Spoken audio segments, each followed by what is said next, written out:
Liver के मरीज रोज़ा कैसे खोलें और क्या चीज़ ज़्यादा बेहतर है? तो मैं एक नुस्खा बता रहा हूँ, जल्दी से अहबाब नोट फरमा लीजिए। 2 गाजरें मीडियम साइज़ की, 1 चुकंदर बड़ा या 2 मीडियम साइज़ का चुकंदर ले लीजिए। लहसुन अदरक का पेस्ट छोटी वाली चम्मच जो है वो आधी-आधी ले लीजिए, यानी 2-2 एमएल ले लीजिए।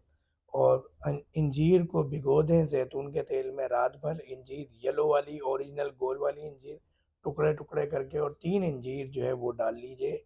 धनिए और पुदीने के 10-10 पत्ते डाल लीजिए। और आंवला छोटे साइज़ के हों तो 2, बड़ा साइज़ हो तो 1। ये तमाम चीज़ें इसका जूस बना लीजिए, और सुबह नहार मुँह पीना है आम दिनों में। तो रमज़ान वाले दिन, रोज़े वाले दिन, चाहे वो पीर जुमेरात का रखें, 13, 14, 15 का रखें या रमज़ान के रखें, इसी जूस से आपने इफ्तारी करनी है, यकीन कीजिए। और बाकी इफ्तारी 1 घंटे बाद। लीवर डिज़ीज़ छुट्टी।